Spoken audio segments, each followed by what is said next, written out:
অম্বুবাচী চলাকালীন আপনার বাড়িতে যদি হঠাৎ করে প্রথম দিনই কেউ এসে কিছু দান করতে বলে, আপনি কিন্তু ভুল করেও এই 5টি জিনিসের মধ্যে কোনো জিনিস দান করবেন না। দান আপনি করতেই পারেন, তবে কোন জিনিস দান করা শুভ, কোন জিনিস দান করা অশুভ, সেটা কিন্তু আমাদের আগে থেকে জানাটা অত্যন্ত জরুরি।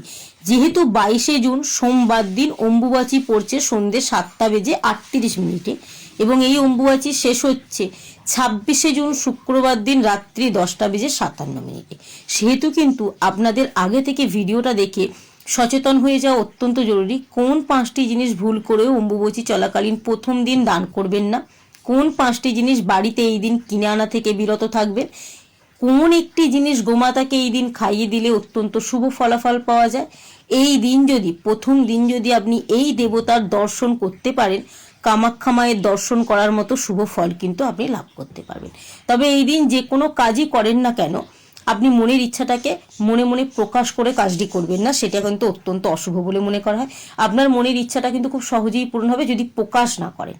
চলুন আজকে জানানো যাক, আপনি অম্বুবাচী চলাকালীন যে প্রথম দিন পড়ছে 22শে জুন সোমবার, আপনি কোন 5টি জিনিস কাউকে দান করা থেকে বিরত থাকবেন। যেমন ধরুন তেল, সর্ষের তেল হতে পারে, তিলের তেল হতে পারে, যে কোনো তেল যদি আপনারা এই দিন দান করেন অত্যন্ত শুভ আমাদের পরিবারের জন্য, আমাদের পরিবারের ব্যক্তিদের জন্য। তাই কিন্তু এই দিন তেল দান করা থেকে বিরত থাকুন। এই দিন লোহা বা লোহার তৈরি যে কোনো জিনিস দান করা থেকে বিরত থাকুন। এই দিন নতুন পোশাক কেনাও অত্যন্ত অশুভ, সেই পোশাক দান করাও অত্যন্ত অশুভ। এই দিন খাদ্যশস্য বা দানা শস্য বা বস্ত্র আপনারা কাউকে দান করবেন না। এই দিন আপনারা কাউকে ঝাড়ু দান করা থেকে বিরত থাকুন। তবে একটি জিনিস আপনারা দান করতে পারেন। কি দান করবেন? আম, পাকা আম যে হয়, এই দিন কাদের দান করবেন? যারা অম্বুবাচী পালন করছে সেই সমস্ত মহিলাদের যদি আপনারা প্রথম দিন থেকে শুরু করে শেষ দিনের মধ্যে যে কোনো একটি দিনও পাকা আম দান করে আসতে পারেন, অত্যন্ত শুভ বলে মনে করা হয়। আপনি কি জানেন, আপনি যদি অম্বুবাচী চলাকালীন বেশ কয়েকটি জিনিস বাড়িতে কিনে আনেন তাহলে কিন্তু অত্যন্ত অশুভ প্রভাব পড়তে পারে। তাই আমাদের প্রত্যেকেরই জানা দরকার কোন জিনিসগুলো আপনারা এই অম্বুবাচী চলাকালীন প্রথম দিন কিনে আনা থেকে বিরত থাকবেন। যেমন ধরুন আপনি ভাবছেন বাইক কিনবেন, নতুন গাড়ি কিনবেন, দামি ধাতুর জিনিস যেমন হতে পারে সোনা, রূপা, এই সমস্ত জিনিস যদি মনে করেন কিনবেন, ভুল করেও কেনা থেকে বিরত থাকুন।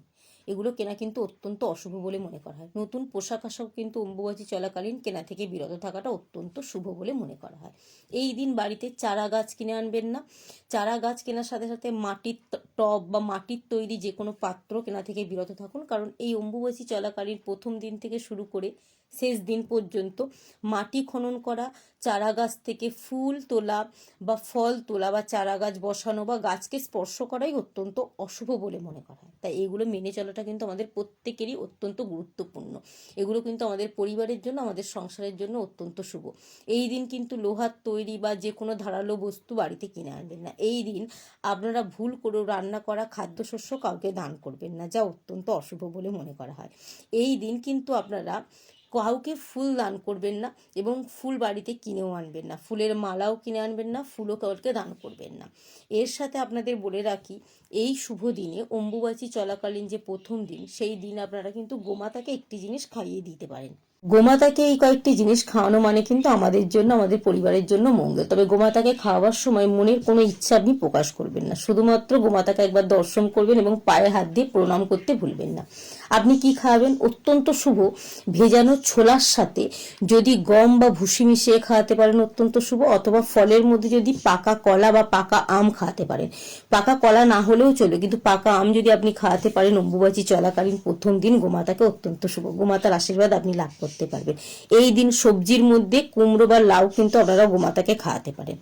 আর অম্বুবাচী চলাকালীন শুভ সংখ্যার মধ্যে 8 সংখ্যাটি অত্যন্ত শুভ। কমেন্ট বক্সে 8 সংখ্যাটি লিখে যেতে ভুলবেন না।